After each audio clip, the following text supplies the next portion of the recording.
what Teachers' Day was celebrated across the globe in recognition of the efforts of teachers in these challenging times. And for that reason, we've seen that the theme chosen was teachers at the heart of the recovery.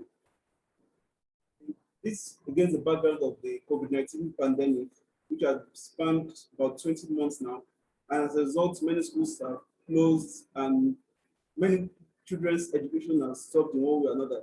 As a result, again, we've seen efforts by governments and non-state actors in ensuring that there is adequate access to education across the board. That's a form of online learning and some other blended form of learning. Some governments have thought of other initiatives in improving the quality of teachers across the board. So on that note, we would just like to come to today's topic, which is about how we'll be able to ensure teacher professionalism and how we're able to cultivate teacher professionalism and attain education excellence in Nigeria. And to help us understand this is the Registrar and Chief Executive Officer of the Teachers Registration Council of Nigeria, Professor Olusegun Ajiboye. You kindly unmute yourself, sir.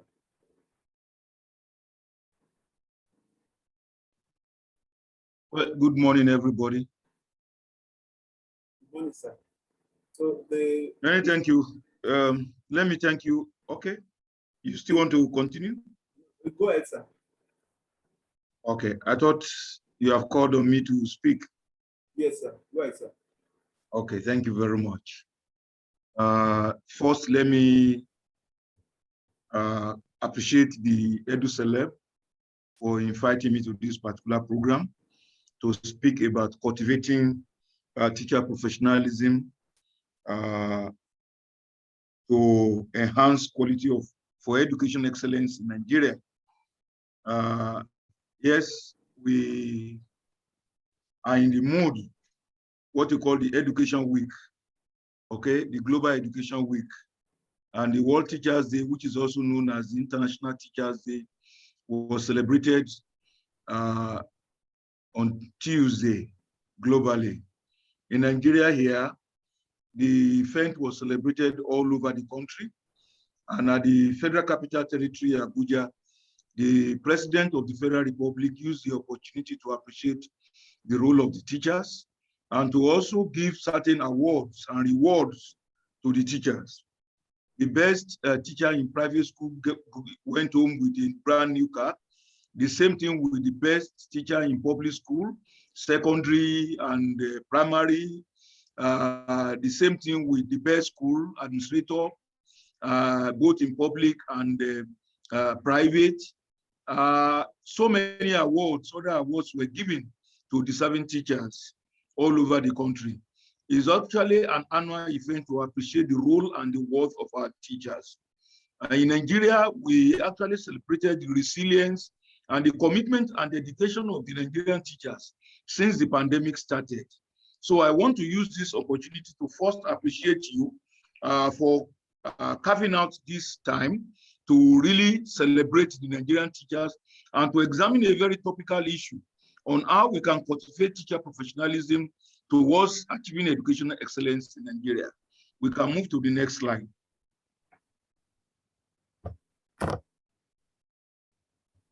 When we are talking of, like I have said, talking about teaching as a profession in Nigeria, I said it has, yes, I've gone beyond, yes. I said teaching as a profession in Nigeria has attracted a lot of criticisms over the years because of the situation that we found ourselves. You know, the profession has gone through several phases. Okay, we have the glorious era when the teacher was like was regarded as second to the traditional ruler in the community. And then from that glorious era, we went to the area where when teaching became all commerce affair.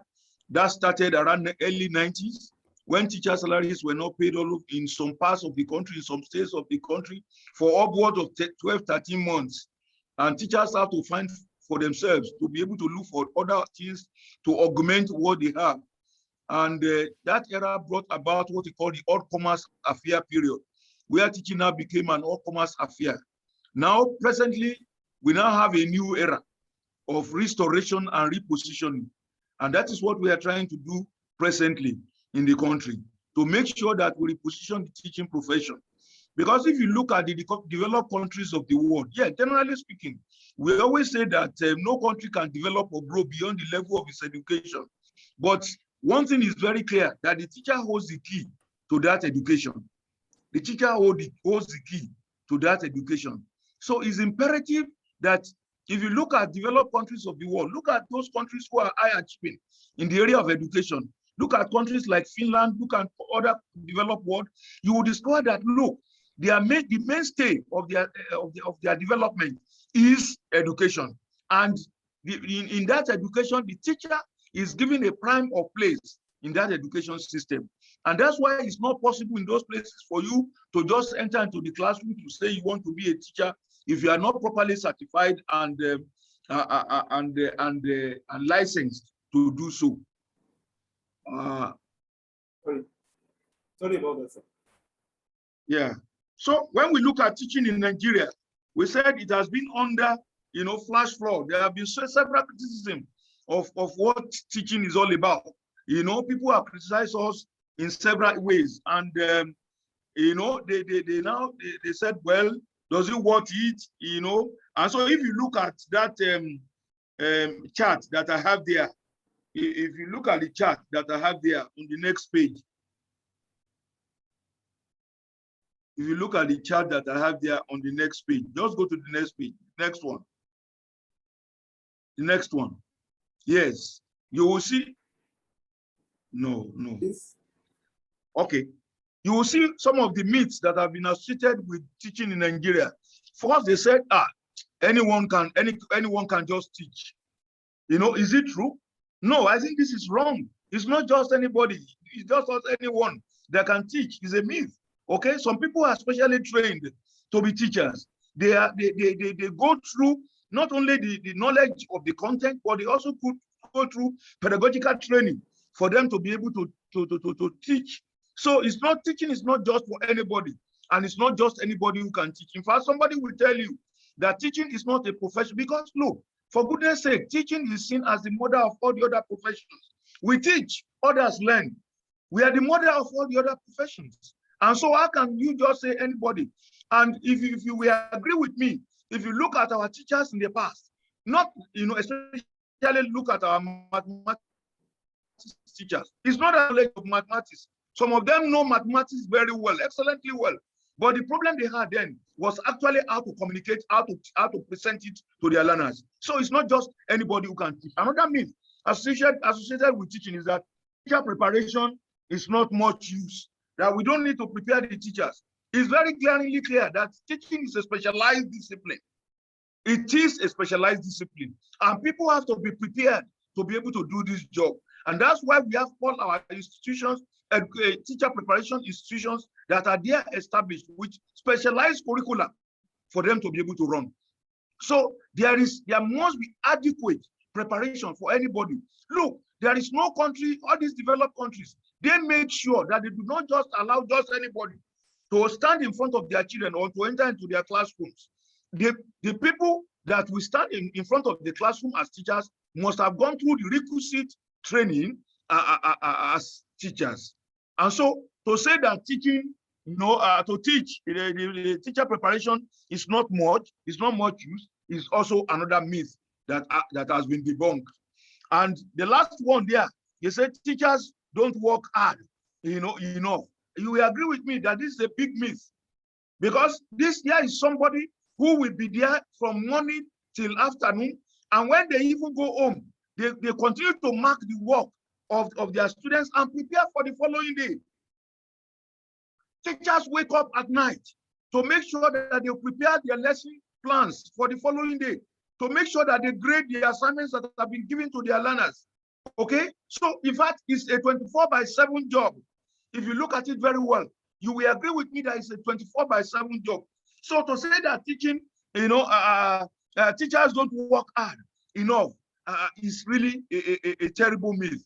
And this has been proven very, very wrong. And so what we now know of the teacher, we said the teaching profession today in Nigeria is regarded as a profession because what are the elements of a profession? You must have a vocation there must be a vocation, and then you must have set of rules that are guiding members in that vocation. There must be certain standards that will be followed in that vocation, and there must be a regulatory authority.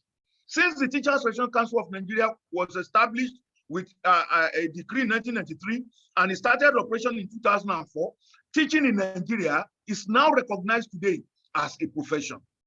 It's seen as a profession with all the paraphernalia of what a profession is all about. We have the specialized discipline that a person must go through. The minimum qualification before you can be a teacher in Nigeria today is to have the certificate. The certificate you can hold is the Nigeria Certificate in Education, NCE. That's the minimum that you can hold. Then you have first degree in education. So there is a specialized discipline and a training program, prescribed training program for any would-be teacher. So that's the first thing you have to satisfy. Two, you must have certain rules and regulations. There are codes of conduct, and there's what you call the professional standards for Nigerian teachers that have been developed. There are codes of conduct that have to be obeyed and followed by any would-be teacher.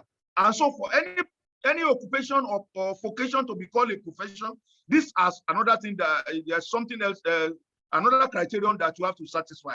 Another thing that you have to satisfy is that there must be certain membership and of that association, and there must be certain contribution, commitment by members. In TRCN, we operate as the regulatory authority, and members of the teaching profession actually subscribe to that, and they pay their annual dues to the Teachers Registration Council of Nigeria, which makes them to be bona fide members of the teaching profession. So with all the paraphernalia of what you call apparatchiki of the necessary guidelines or framework that a profession should satisfy, you agree with me that teaching in Nigeria has satisfied all these conditions. And today, teaching is now regarded as one of the foremost professions in our country. But over the year, like I said, there have been some disparaging and all this kind of thing, house for rent, not for teachers, so many issues that have arisen out of that because of the societal perception of the teachers. But today we have been able to unearth some of these myths, and it's very clear to us that, look, teaching is the mother and father of all the other professions. Teaching in Nigeria is now legally recognized. If you go to the next slide, we will see that teaching in Nigeria is now legally recognized as a profession, all thanks to the existence of the Teachers Registration Council of Nigeria. And like we said, we have ethics, certain ethics that guide our profession. In Nigeria, we call it professional code of conduct. In some other climes, they call it professional ethics. Okay, we have the ethics that are guiding our profession. Teaching as a profession, therefore, has some ethical codes. We have what those codes that should guide you, which you call ethics of the profession, or professional conduct, or code of conduct. If we move to the next slide, we can see that teaching now has, we can appraise it in the teaching profession in Nigeria from the following. Let us look at standards and training, supervision and monitoring, remuneration and incentives, work environment and tools, then policy matters. We can take each of these one by one. If you go to the next slide. Let's first take standards and training.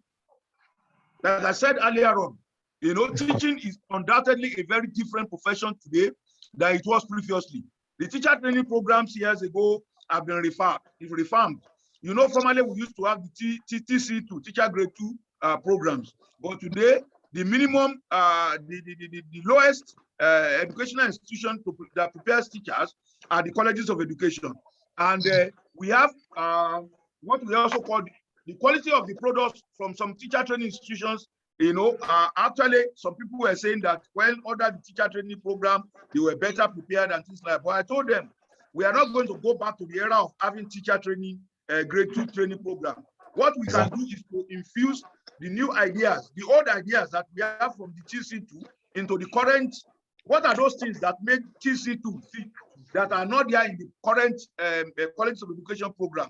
Those are the things that we are trying to bring about. First, we are trying to look at principles and practices of education. How do we bring into the College of Education program what we call principles and practices of education? How do we elongate the teaching practice period to make sure that the time would-be teachers or pre-service teachers spend on the professional practice actually is elongated a bit, so that they can get more acculturated to the classroom environment. So these are some of the things that we are trying to look at. We say school, government, and teacher employers do not provide their teachers with regular or continuous professional development training programs.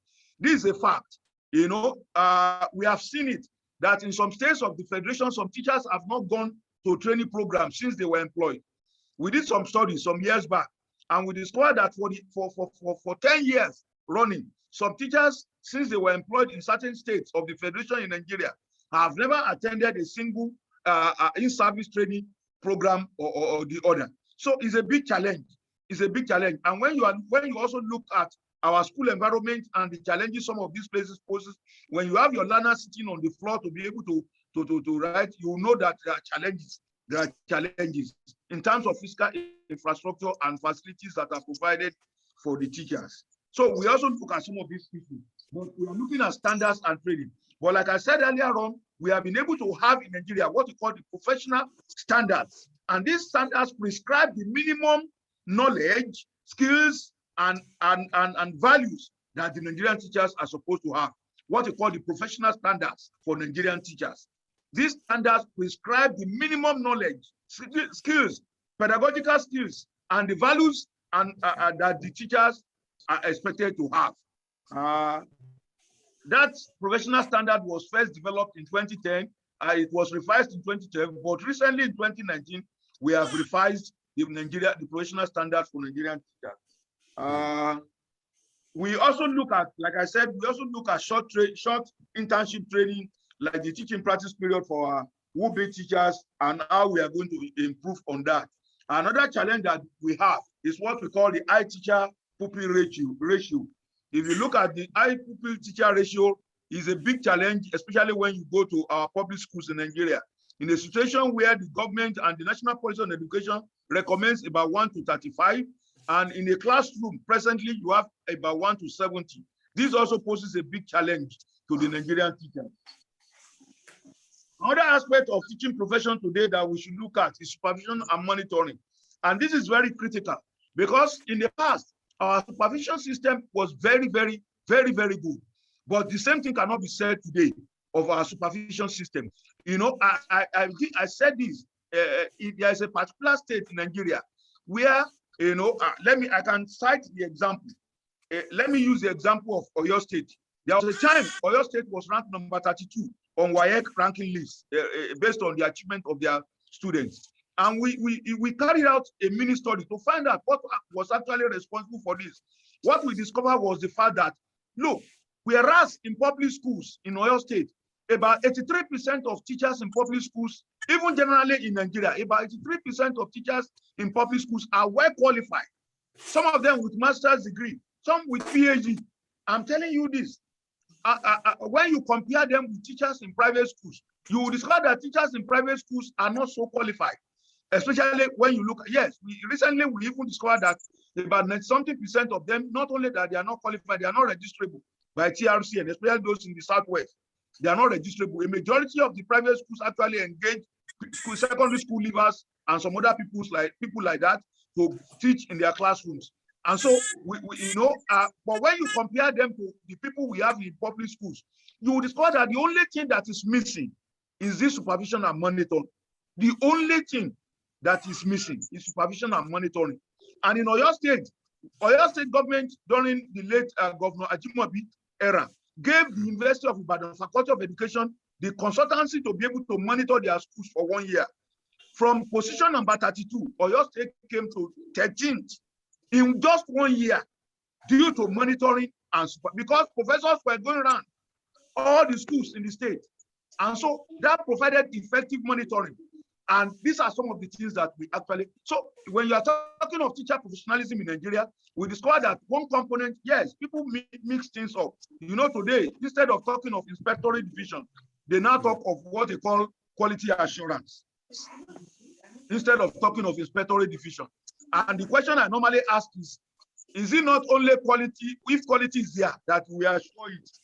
Why can't we assure the quality by having our inspectorate division back? The Federal Ministry of Education presently, due to the persistence of some of us, they are going to refine the inspectorate division. They may still call it their name, quality assurance, but they are already procuring a vehicle each for each of the inspectorate division or quality assurance division in every state of the federation. They are going to buy a vehicle. Yes, the government has committed and allowed Federal Ministry of Education to buy a vehicle each for inspection, for monitoring of schools in this state of the federation. I'm very, very sure very soon this will be deployed. There are still records of unqualified and unprofessional teachers. Yes, I call these people teachers. They are actually not teachers. They are what you can call cheaters. You know, there's a difference between teachers and cheaters. Okay, so we still have them in our schools.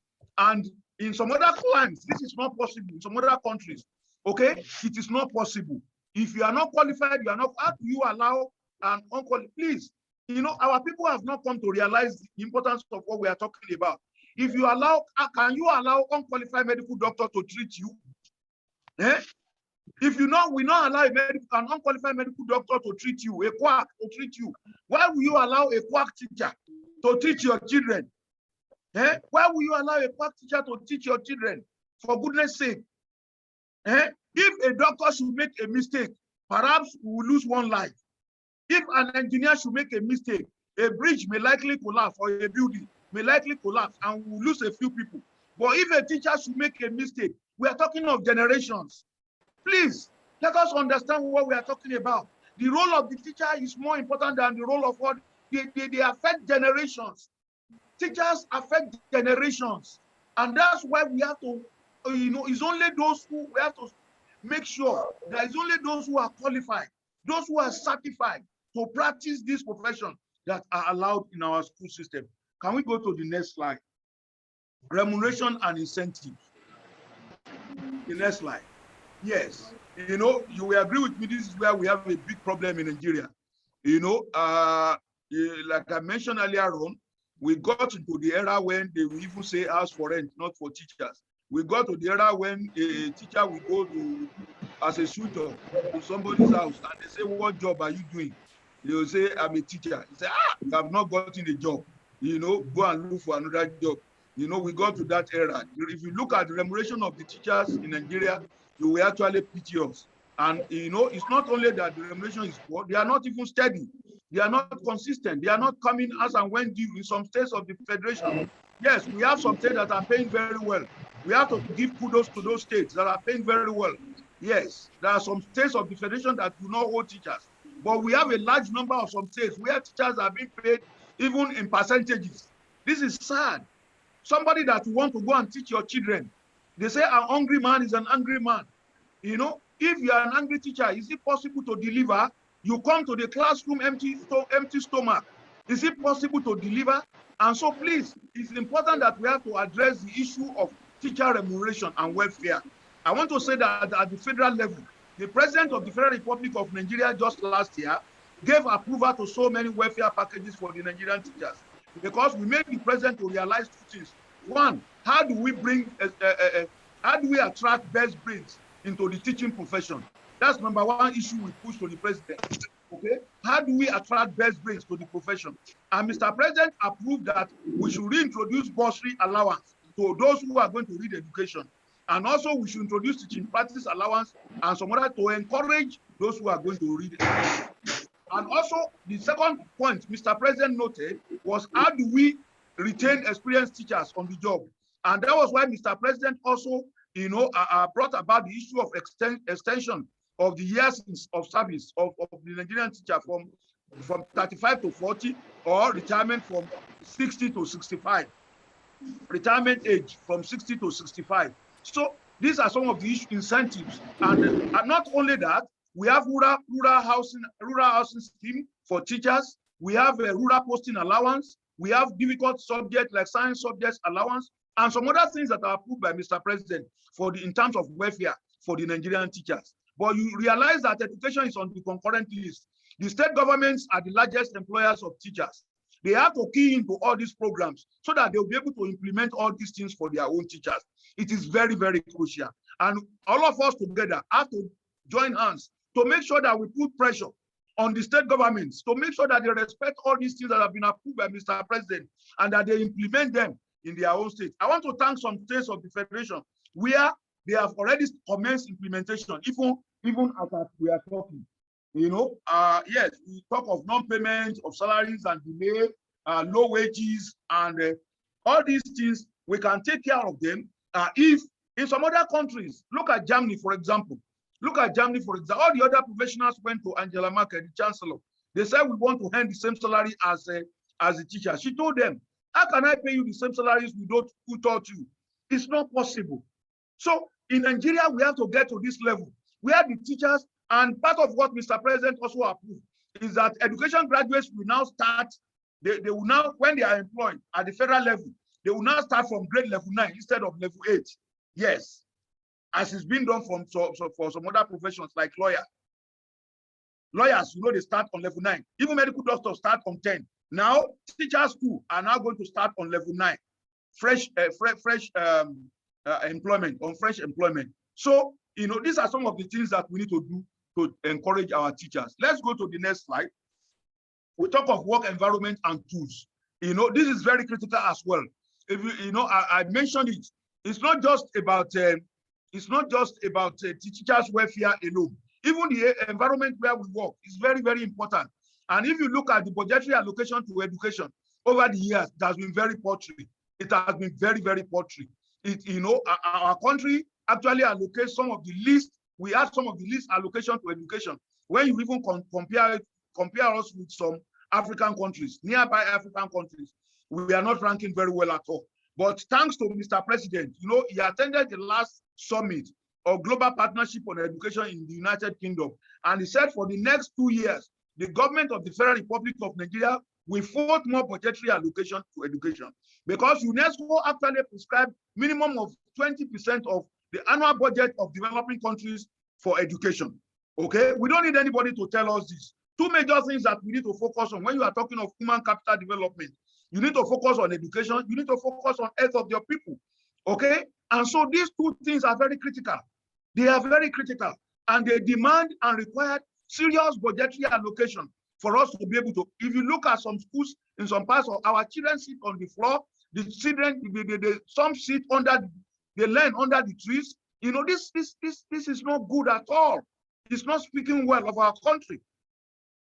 Okay? And we have to make sure that we focus on this. I've mentioned the issue of massive unqualified teachers. It's not only that we have unqualified teachers. In some schools, you even have as low as, four teachers in a school. What will these people do? You get to a school, you find only 4 teachers. It will amaze you. Some people will think I'm talking for, maybe it's not real. This is real. This is real. I've gone around the country and I've entered into a school where we found just only 4 teachers. Okay? So please, these are issues. Some state governments have not been able to employ teachers for the past 10 years. Let's engage these state governments. Let's engage them. Please, I'm sure that EduCeleb, we want to work on this to be able to engage some of these state. Let us isolate them. There's what we call naming and shaming. Let us isolate them and name them. They have not been able to recruit teachers for the past 10 years. And teachers are living in droves. They are retiring. So many people have died. And you are not replacing them. And so, so we have to look at all this as we look at the teaching profession in Nigeria. And the last thing that I put here is that the insecurity situation is a general thing. Okay, teachers are also affected in the insecurity situation. In fact, some of our teachers, we have lost so many of our teachers. About was it about 3,000 teachers or thereabout that were mentioned, cited? I don't have my fact here on my fingertip, but we have lost some high number of teachers due to the insurgency.